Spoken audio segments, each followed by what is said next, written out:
Kofi stood alone by the edge of the village. His heart tightened as he watched the others, boys his age, run and shout, their voices echoing through the valley. They didn't invite him to play. They never did. Kofi lived in a remote village roost high in the hills, a place where every morning began with the call of roosters and the smell of damp earth. The villagers, though hard-working and close-knit, were quick to judge those who didn't fit in. Life revolved around farming the terraced fields and herding goats along the steep slopes. The hills were covered in dense forests that whispered ancient secrets whenever the wind passed through. Unlike most boys in the village, Kofi was shorter and frailier. His size made him the target of constant ridicule. Kofi the Little One, they called him, sneering whenever he walked by. Even during festivals, when the entire village gathered to sing and dance, Kofi was left out. The children ignored him, and the adults shook their heads, whispering that he was too weak to ever become a real man. But Kofi wasn't weak, not in the way they thought. Though small, he was clever and quick. He knew every hidden path in the hills and could climb trees faster than anyone. His mother, Amma, often told him, "Kofi, strength isn't always about muscles. Sometimes it's about what's in here." She would tap his chest gently, right over his heart.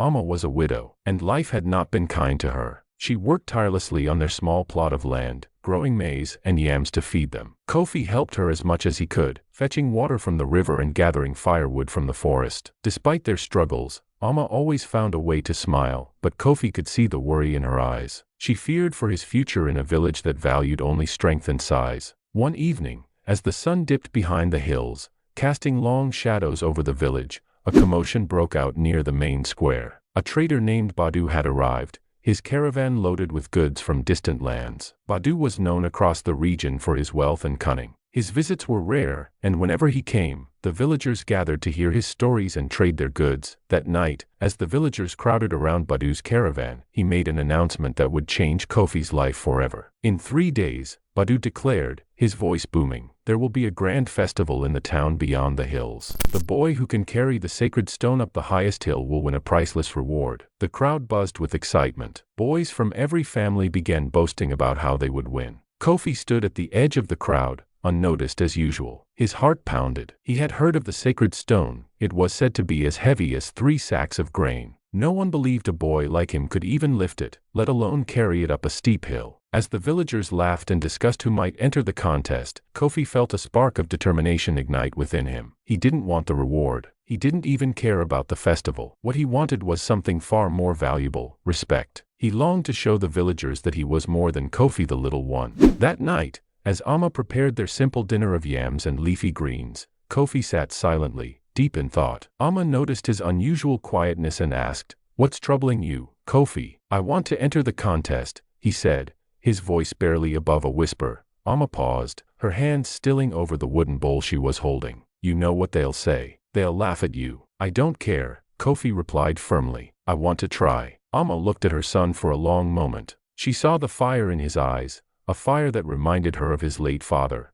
a man who had never given up, no matter how difficult life became. With a sigh, she placed a hand on his shoulder. "If you want to do this, Kofi, then do it. But remember, strength comes from here." She tapped his chest again. "Not just your arms." Every morning before the sun rose, he slipped away from his hut, carrying a sack filled with stones. He climbed the steep paths behind the village, his heart pounding harder with each step. The hills, covered in morning mist, were silent except for the occasional chirping of birds. The air was cool and fresh, but the climb was grueling. Still, Kofi kept going. He wasn't just training his body, he was training his mind. At night, after helping his mother with chores, Kofi would sit by the fire, his eyes fixed on the distant hills. Amma noticed his determination, but she said nothing. She trusted that whatever her son was preparing for, he had a reason. One afternoon, while gathering herbs in the forest, Kofi stumbled upon a small hut hidden among the trees. It was Nana Ya's home. The old herbalist had a reputation for being wise and a little strange. She lived alone, surrounded by plants and animals that seemed to understand her. As Kofi approached,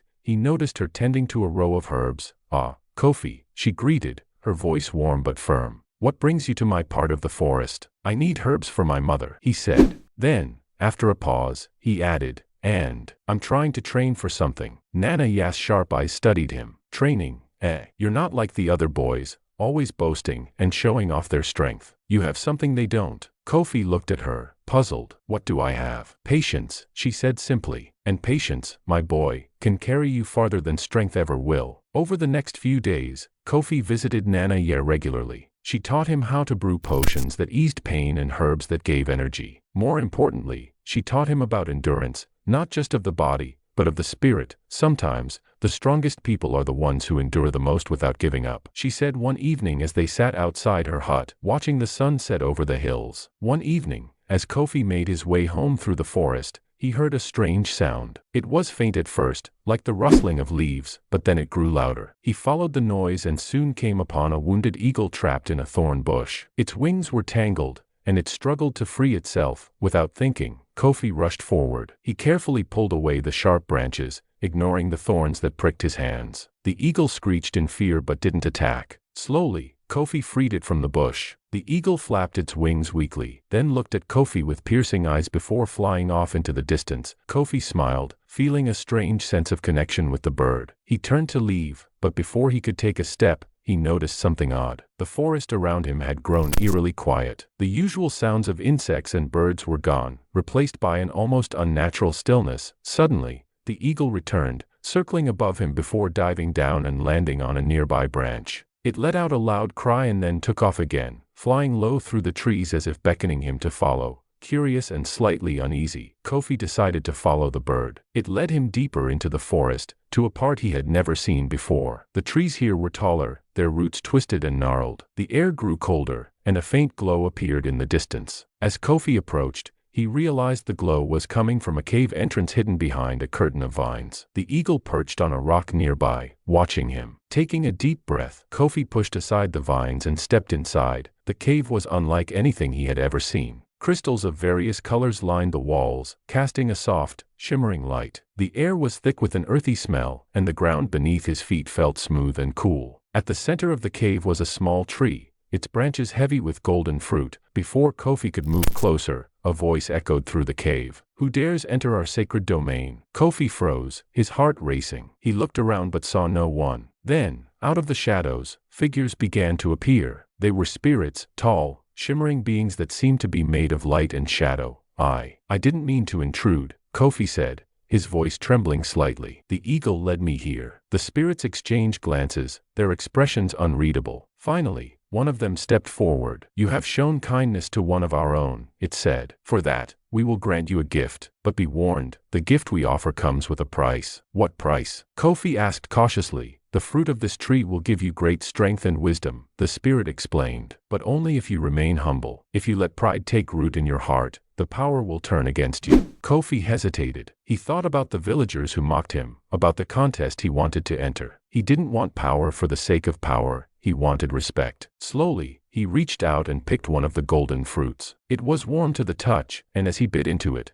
a surge of energy coursed through his body. In that moment, Kofi felt a change. He grew slightly taller, and his muscles, once small and weak, became strong and firm. But more than that, he felt a clarity of mind, as if he could see things more clearly than before. "You are now stronger," the spirit said, "but remember, true strength is not just of the body, but of the heart. Go, and use your gift wisely." As Kofi left the cave, the eagle let out one final cry before disappearing into the sky. The forest returned to its normal state, the sounds of life resuming around him. Kofi walked home in silence, his mind racing with thoughts of what had just happened. That night, as he lay in bed, he felt a strange mix of excitement and fear. He knew he was stronger now, but the spirit's warning echoed in his mind. He had been given a gift, but it came with a challenge. And the real test was yet to come. Thunder rumbled in the distance, and dark clouds gathered over the hills. Despite the looming storm, the villagers assembled in the open square for the long-awaited festival. Brightly colored cloths decorated the area, and the smell of roasted yams and spiced goat stew filled the air. Children ran around excitedly, while elders sat on wooden stools, their faces stern with expectation. In the center of the square lay the sacred stone, large, round, and impossibly heavy. The stone gleamed dully in the fading light, as if daring anyone to lift it. Boys from neighboring villages had already tried their luck. One after the other, they stepped forward with confidence, only to falter under the immense weight. Some managed a few steps before collapsing, others couldn't even budge it. Next, called Badu, the wealthy trader who had organized the contest. His voice echoed across the square. The crowd murmured as Kofi stepped forward. Whispers spread like wildfire. Is he serious? Kofi the little one. He can't even lift a goat, let alone that stone. This will be over quickly. Kofi ignored the jeers. His heart pounded, but it wasn't fear, it was determination. He took a deep breath and stepped closer to the stone. As he bent down, he heard someone shout,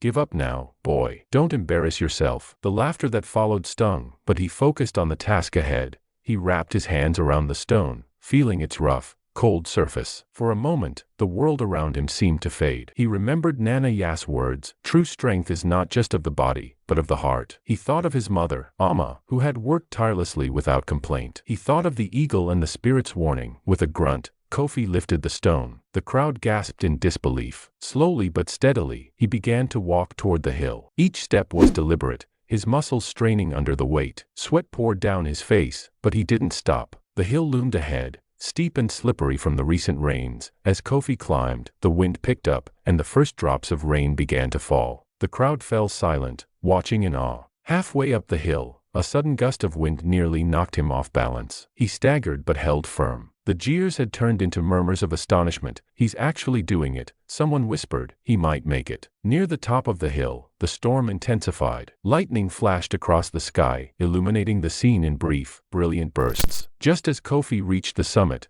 a loud crack of thunder echoed through the valley. A bolt of lightning struck a tree near the edge of the hill, splitting it in two. Flames flickered at the base of the tree as children playing nearby screamed in terror. Without hesitation, Kofi dropped the stone and sprinted toward the children. His newly gained agility made him swift as he reached them just in time, pulling them away from the falling branches. The tree crashed to the ground with a deafening thud, but the children were safe. The crowd erupted in cheers. No one was laughing anymore. Mothers wept with relief, and even the stern elders nodded in approval. Badu stepped forward, clapping loudly. "You have shown great strength and even greater courage," he said, his voice filled with admiration. "For this, you deserve more than just the reward." He gestured to his daughter, a young woman with kind eyes and a gentle smile. "I offer you gold in the hand of my daughter in marriage." The crowd cheered again, but Kofi raised a hand, silencing them. He looked at Badu, then at the villagers who had once mocked him. "I thank you for your offer," Kofi said calmly, "but I do not seek wealth or power. Strength is not about how much gold you have or whom you marry. It's about standing tall, even when the world looks down on you. It's about helping others when they are in need." The crowd fell silent, taking in his words. Amma, standing at the edge of the square, wiped away tears of pride. Nana Ya, watching from the shadows of the forest, smiled knowingly. Badu, though surprised,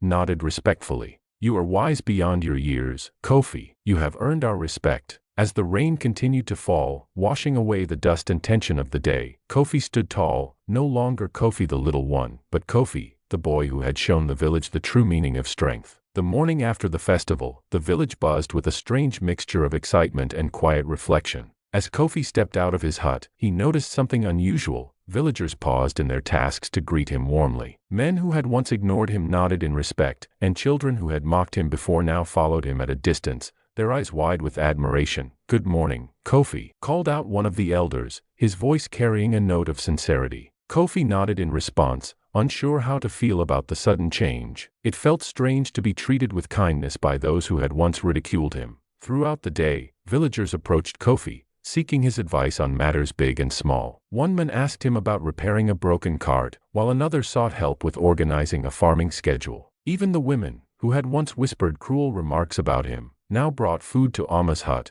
praising her for raising such a remarkable son. Despite the newfound respect, Kofi remained humble. He accepted the villagers' gratitude but didn't allow it to inflate his ego. Deep down, he knew that true strength wasn't about being admired, it was about staying true to oneself. Late that afternoon, as the sun dipped low over the hills, Kofi made his way to Nana Ya's hut. He found her tending to her garden, as usual. She smiled when she saw him. "You've done well, Kofi," she said, her eyes twinkling with pride. "I only did what was right," Kofi replied. He hesitated before adding, "But it feels strange. The people who once looked down on me now look up to me. I don't know what to make of it." Nana Ya said softly. Ah, my boy, life has a way of testing us in unexpected ways. It's easy to be kind when others are kind to you. The real challenge is to remain humble when you are praised. Kofi nodded thoughtfully. Did you ever feel like this? Nana Ya's expression grew distant. Once, long ago, I, too, was seen as different. The villagers feared what they did not understand. But over time, they came to respect me, just as they now respect you. Remember, Kofi, power can be a dangerous thing.